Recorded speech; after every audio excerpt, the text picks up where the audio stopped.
All right. Hi, folks. This is Ben with New London Farm, and with me today is Brandon Clark. He's a big-time keto enthusiast as well as adherer to the keto diet. And glad to have you on today, Brandon. Thank you so much for your time. We greatly appreciate Absolutely. it. I know a lot of our audience and listeners are very, very interested to know more about the keto diet and probably get a lot of really good information about it. So before we kind of get into the ketogenic diet and all the details around it and the benefits of it, just for the sake of the group, tell us a little bit about yourself, what you do and family and things like that. So go ahead. Yeah. So I'm married, and I have 5 children with number 6 on the way. Congratulations, man. That's awesome. Thank you. And I've been in law enforcement now for 18 years. I started at 18 years old, right out of high school as a cadet. Okay. So I spent the first 2 years in that non-sworn capacity, Okay. and then the following 16 years in a sworn capacity. The first 15 years I spent at Lynchburg PD, and I'm currently with the Appomattox County Sheriff's Office. That's great, man. Well, thank you for your service. Appreciate that. I appreciate that very much. I've never served as a police officer, but I know that you guys are in harm's way regularly. So thank you for keeping our community safe. I greatly appreciate that. Thank you. Thank you. That means a lot. Any as far as with the ketogenic diet, any achievements and stuff that you've had around that? I know that you've done some bodybuilding and we're very, very big in the fitness space and probably still are. Maybe you can share a little bit around that before we get started into the details of the ketogenic diet. So go ahead. Yeah, so I started the ketogenic diet after my dad told me about it back in 2016. Okay. I was kind of at a point of desperation with my overall health, and at the time had 5 children and was in a very demanding assignment in my career. And so I ended up transitioning to the keto diet, but I had been a fanatic of health and fitness ever since I was in middle school.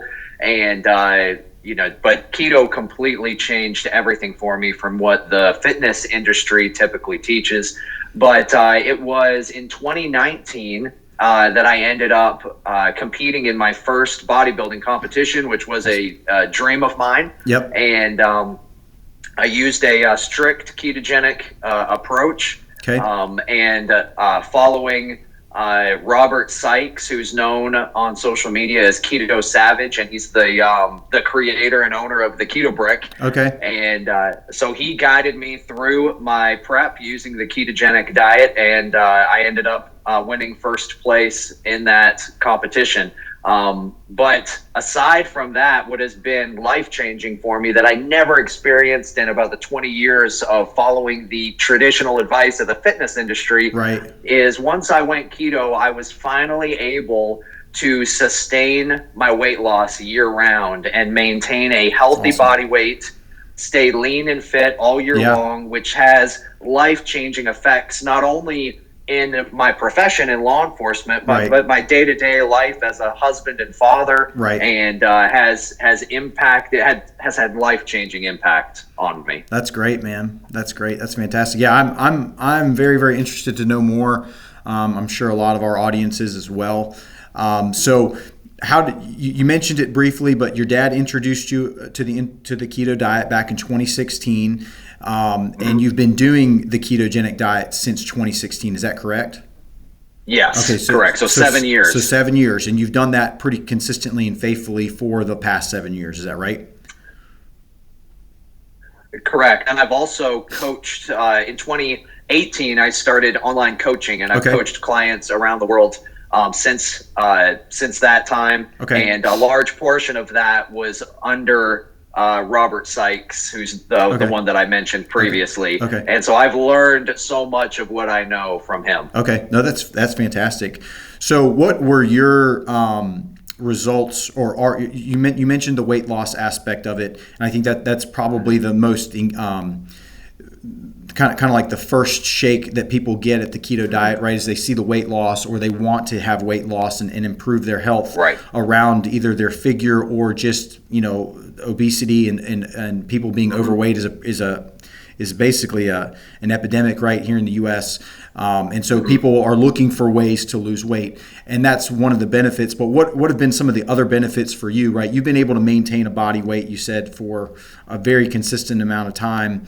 But what have been some other benefits for you doing the keto diet? So what I always tell people is the weight loss ended up becoming just the icing on the cake, because the other benefits are what made me make it a lifestyle, because of how much it positively impacted my life. And that was predominantly the mental clarity and focus that I gained. And it was like when I transitioned into ketosis, which can take, anywhere from, 1 to 2 weeks to get into ketosis.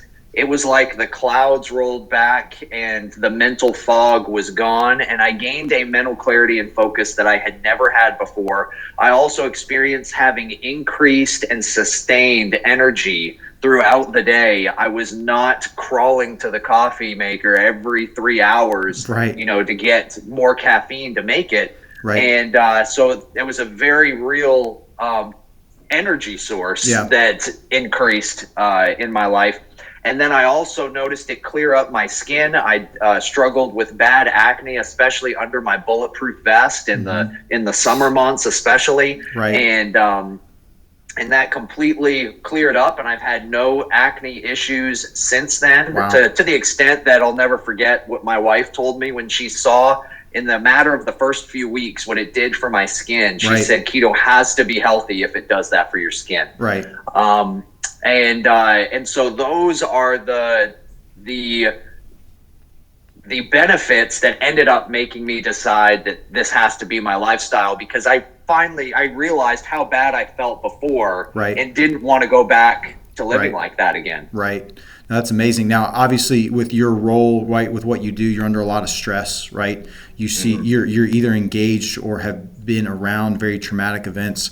How has maybe the ketogenic diet helped you around navigating some of the emotional or stressful situations that you're regularly involved in? Has that helped? Has the ketogenic diet helped? It's had life-changing impact. And I keep using it. It might get old, but I keep using life-changing impact because that accurately describes the impact it had on me. In 2016, I actually was at a point with my health and what I was struggling with what I believe was PTSD related effects, which in me manifested itself in horrible anxiety, which also led to a level of depression. And I remember I was holding it all together. Like, nobody knew that I was struggling with these things to the extent that I was.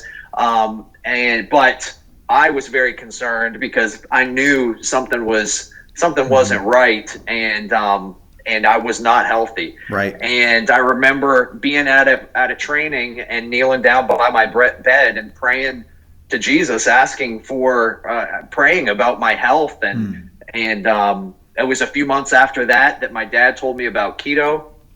My first attempt failed, like so is common with so many, but I ended up thankfully realizing that was probably my error and not the diet. And so I did more research, reapplied, did it the right way, and have not looked back. And what ended up happening very quickly, in a matter of weeks, I would say my anxiety and depression healed.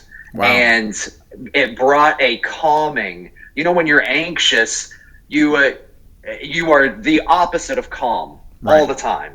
And it can increase in severity.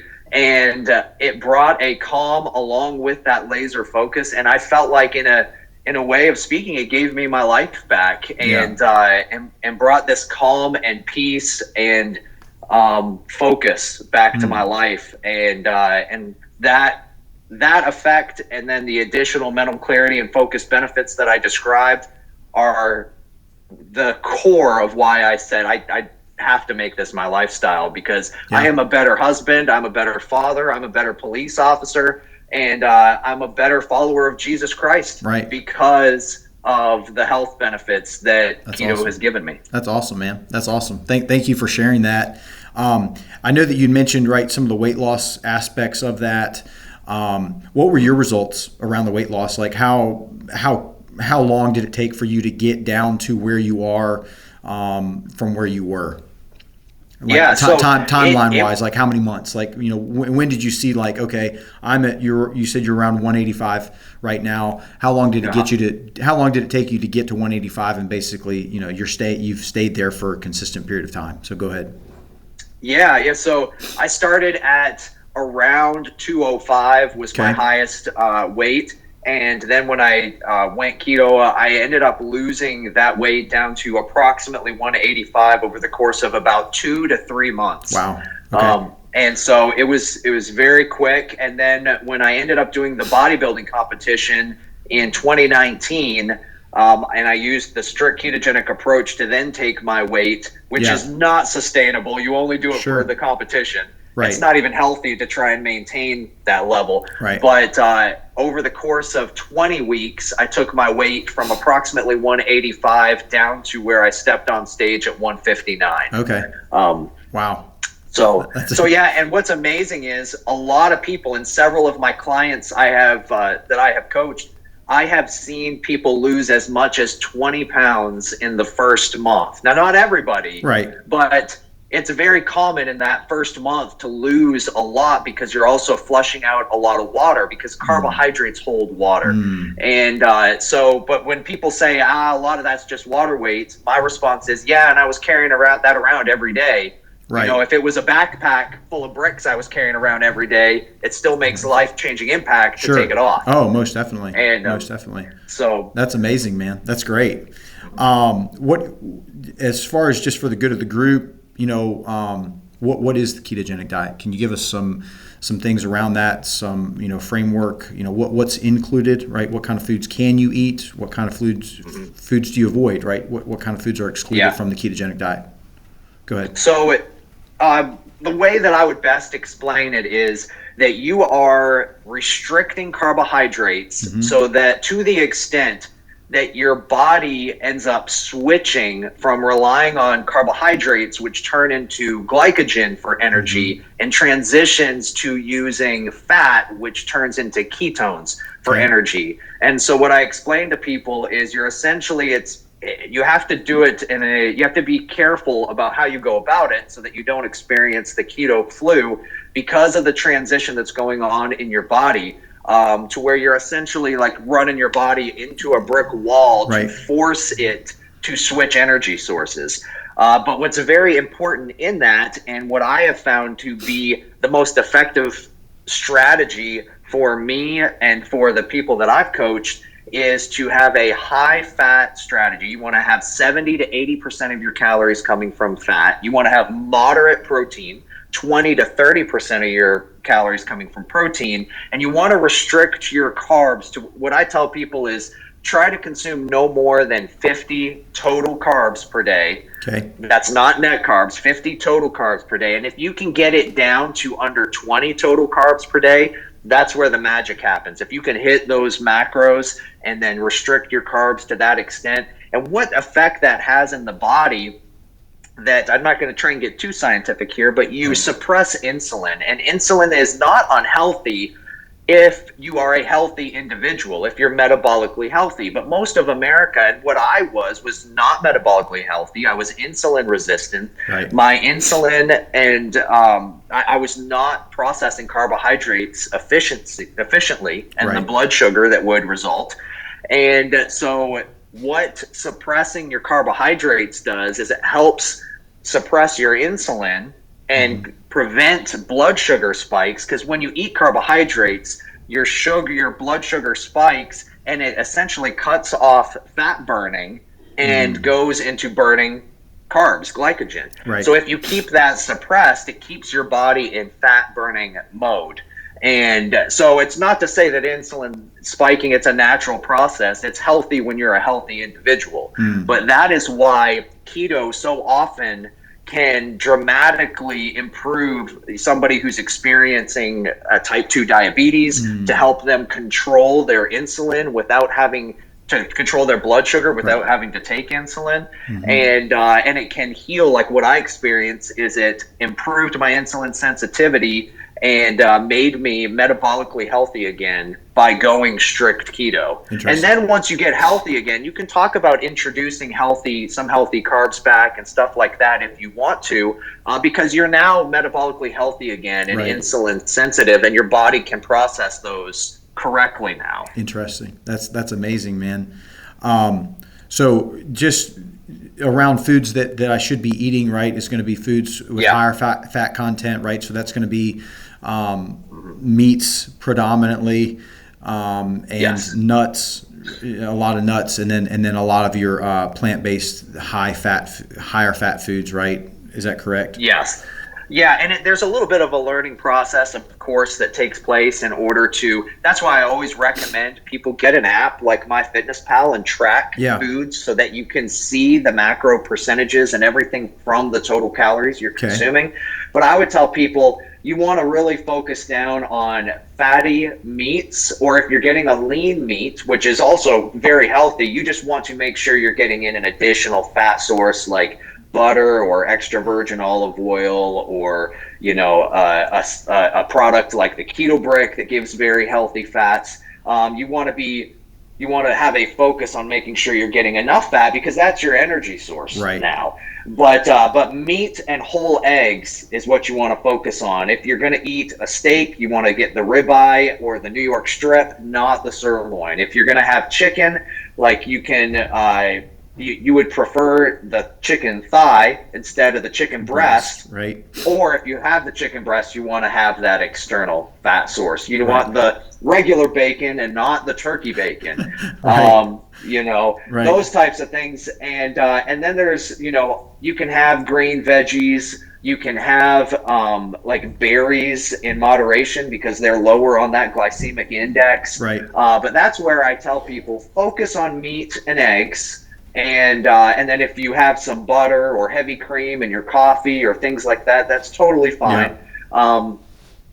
That's where I tell people, though, like if you want to have some of the other things that are keto friendly that do have a little bit of carbs, though, that's where you want to get dialed in on tracking, because that not only helps you learn, but it helps you hit those macro percentages. And as long as you hit those macro percentages, what I have experienced and have seen is it yields success. That 70 to 80% fat, 20 to 30% protein, and restricting your carbs to no more than 50 total per day. And then if you're on your game, if you can get below 20, you're going to see some huge success. Awesome. Yeah. So really, things like avocado, extra virgin olive oil, coconut oil, those type of things. Those are healthy fats, right? That you should be incorporating as part of the ketogenic diet.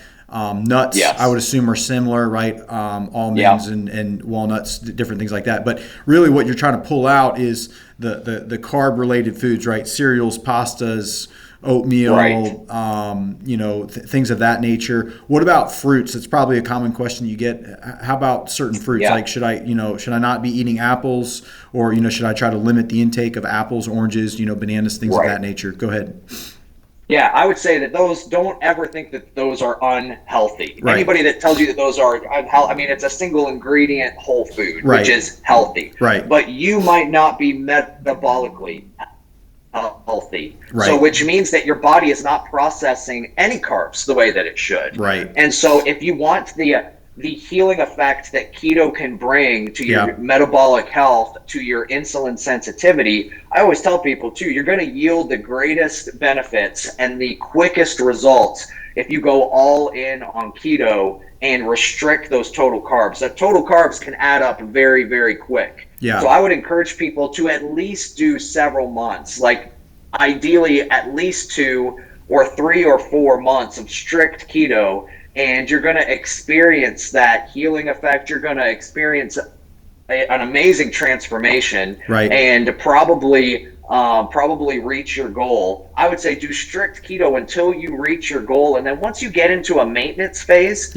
you have now become metabolically healthy. Your body is healed. You've become insulin sensitive. And if you want to start incorporating back in some fruits, some more veggies, single ingredient whole food carbs, you can absolutely do that. And your body's now healthy and able to. Now, a lot of people end up choosing not to, though, because they like eating keto. And that was the experience for me. Like, I do eat some fruits now that I'm in a maintenance phase. I usually eat some fruit every day, and it doesn't negatively impact me. But the predominant sources of my daily nutrition comes from meat and eggs and the keto brick. That's cool. That's great, man. As far as potential health risks or effects, what would be your conversation around that? You know, people say, "Hey, is this dangerous for me?" That type of thing. Obviously, we're not doctors, and you know, we would lead, and you would lead with that. But go ahead. Yes. Yeah. I'm not a doctor. I recommend you talk to your doctor about any dietary changes you want to make or interested in making. But from what I've seen, anytime anybody has experienced anything when trying to incorporate the keto or carnivore diet that has caused them to have a health concern, it's been an issue with how they're doing it. It's dealing with a lack of knowledge about how to properly go about transitioning to a ketogenic diet. And so what I would recommend to people is there's a lot of good keto doctors out there. The one that I would recommend above all else is Ken Berry. Okay. That's Berry, and he wrote a very popular book called Lies Your Doctor Told You. And if you go to his YouTube channel, very popular channel, you can type in any ailment or any concern that you might have, and he's going to give you, he's a board certified family physician. He's going to give you the medical answer that you're looking for, and he's going to be able to back it up. And so I would refer anybody to that. I have not seen anything that makes me sincerely concerned that it's bad for anybody, although I'm not going to try and make the claim that it's absolutely for everyone. Right.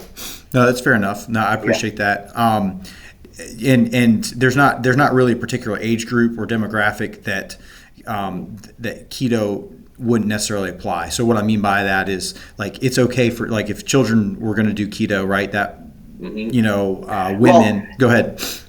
Yeah. And in fact, the ketogenic diet, when it was, it's been around for a long time. I believe it was a long time ago. I want to say back in the 1920s. But doctors were using the ketogenic diet to help children that were having seizures, that they found that the seizures were worsened by carbohydrate intake. It's crazy. And so they initially found out that from fasting, children would experience a benefit with their seizures. But then they ended up doing more research and finding out that a ketogenic approach mimicked the same benefits or similar benefits of fasting. And when children followed a ketogenic diet, it dramatically improved, if not completely healed, their issue with seizures that was disrupting their entire life. That's amazing, man. That's cool. So so children, obviously that was the proving part of the proving ground for the ketogenic diet. As far as women, there's no issue there, would you say? Right. And go ahead. Yeah, no, I would say that with women, a lot of times, if they are experiencing an issue with the ketogenic diet, what is so common with women is they're under eating. They're not eating enough. Right. And their metabolism has slowed down. And so a lot of times, if they're experiencing any issues with the ketogenic diet, it's not saying that they necessarily need carbs, and they should increase the amount that they're eating. Right. And increase their calories. And a lot of times that will resolve any issues. Now, some women may need some carbohydrates to some extent, but none of the processed junk that we're talking about. All of us need to eliminate as much as possible the highly processed packaged foods. That are causing so much of the health crisis in America. Right. But some women may benefit from some of the keto-friendly carbs, which are like green veggies and the berries and stuff like that, and that can help them. But a lot of times it's due to them just simply not eating enough, and they need to eat more protein and more fat, and that would resolve the issue they're experiencing. No, that's great, man. I appreciate that. In your experience, what's been typical results for folks who start, their first couple of months, their first 1 or 2 months? What have been the results of people that you've worked with that have started keto and have been on it for a month or two? What would be an average result that you've seen? Go ahead. Yeah. So kind of the framework for what I usually see is somebody's really intimidated at first. Yep. But they start incorporating it, and they start walking down that road and learning from any mistakes that they're making. Right. And they're gaining knowledge as they're doing it because they're tracking their foods and they're learning what's in food. And as they walk through it, they usually enter into ketosis, and usually about 10 to 14 days is usually that time. And usually at that time, that's when they experience increase in energy, the mental clarity and focus benefits. They also a lot of times experience, because of the anti-inflammatory benefits, they feel a relief of daily nagging pain that they've been experiencing. Interesting. And that's something also that I experienced that I forgot to mention before, was the daily pain that I was relieved from. Then they also, in that first 2 weeks, a lot of them will often lose up to 10 pounds in water weight that they're walking around with from the inflammation and the excess carbohydrates they had been consuming. And that's in the first 2 weeks. Yes. Wow. Yeah. Wow. And then some people, I would say it's common to see at least 10 pounds lost the first month, up to 20 pounds I've seen in the first month alone. Wow. And then once you it's very normal at that point with any weight loss strategy that's effective, is that it's going to slow down. You experience your most dramatic results in the first month. Right. And then that second month, you probably are going to experience an additional 5 to 10 pounds of weight loss. And this is dependent on the person. And then as you continue, probably about 5 pounds per month. Okay. And I've seen transformations from people I've personally worked with, that one police officer in Lynchburg lost 55 pounds in 4 months. Wow. Jonathan Farrar. Wow. One of the deputies I work with at Appomattox, he lost, I want to say it was 56 pounds, 6 months. And so this is life-changing weight loss. And that's not even considering the mental and energy and pain and all of those benefits that they experience. Most definitely. No, that's amazing, man. So we have about 10 minutes left. So we'll try to run through the last bit of questions if you're good with that. Absolutely. So what do you do if your weight loss stalls, plateaus? Yeah, so when your weight loss stalls, number one, what you can do, and this is because certain foods have different impacts on your body. A lot of it relates to inflammation and your individual body type. So normally what I'll do with someone is I'll tell them, hey, first thing let's remove dairy, any dairy. Now you'll be able to introduce it back in later once you reach your goal and you switch over into maintenance.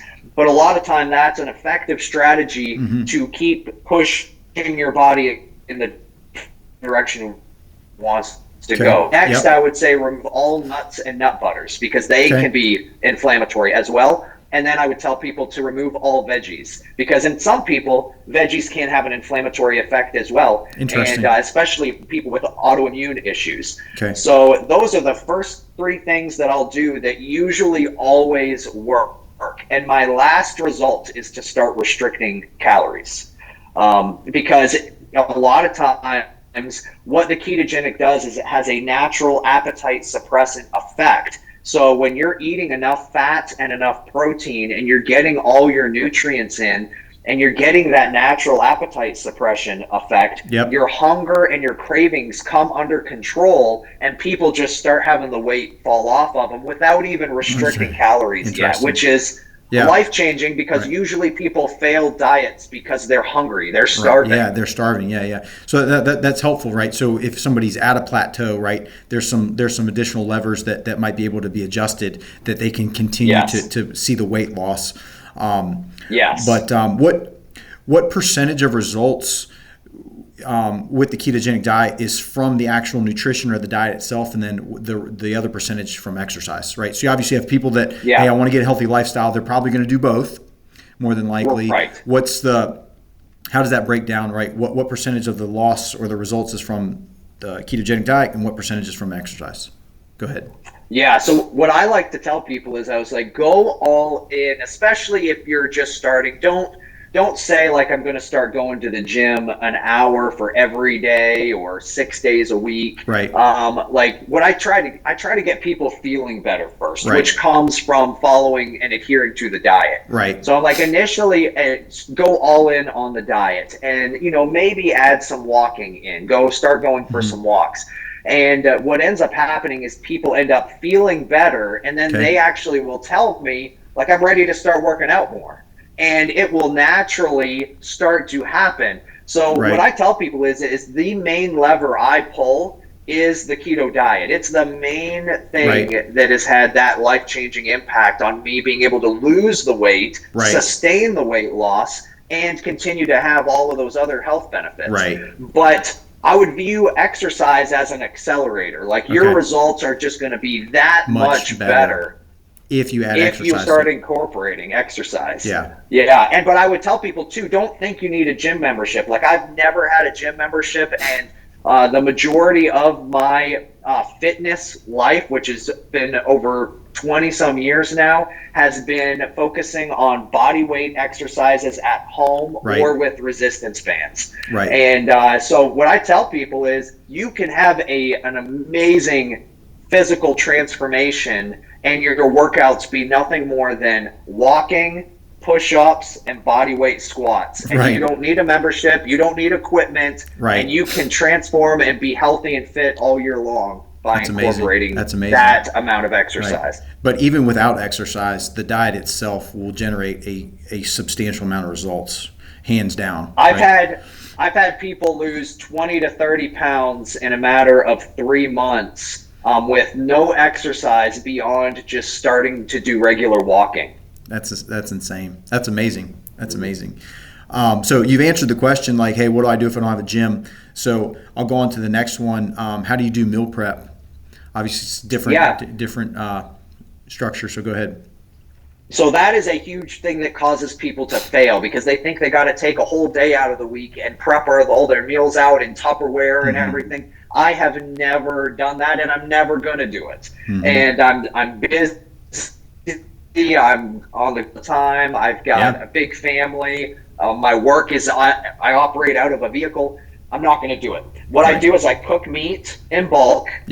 And I will rely on eggs. You can whip up eggs in no time. Rely on eggs. You can whip up bacon in no time in the oven. And then I rely on the keto brick, which is what I bring on shift with me all the time. Now, most of the keto products out there are garbage. The keto brick is the exception. I know the people. I know how they make it. It's the highest quality keto product on the market as far as I'm concerned. And it's a 1,000 calorie keto brick. Bring it with me. That's what I eat throughout my 12-hour shift.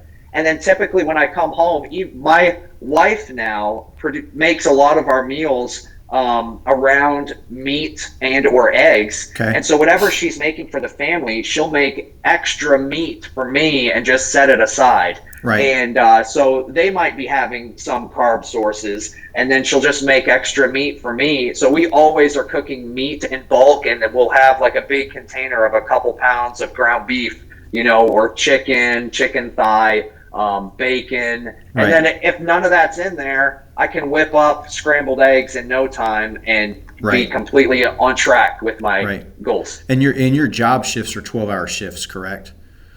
Yes. So okay. No, that's helpful. That's really beneficial. We've got about three more minutes left. What's your favorite food or your go-to food for doing keto? Ground beef. I absolutely love ground beef.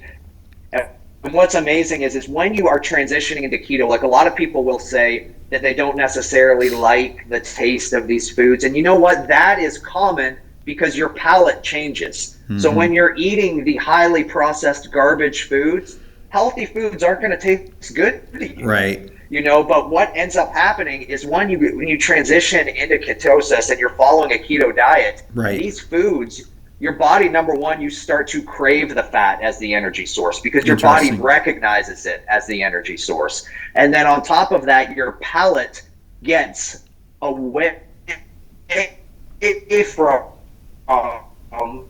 palatable foods processed that most Americans are eating, Right. and you actually begin to enjoy so much more the single ingredient whole foods. And so I would say number one's ground beef, number two is eggs, and number three, but I enjoy it so much, is the keto brick, which is made up of really high quality single ingredient whole foods. Cool. That's awesome, man.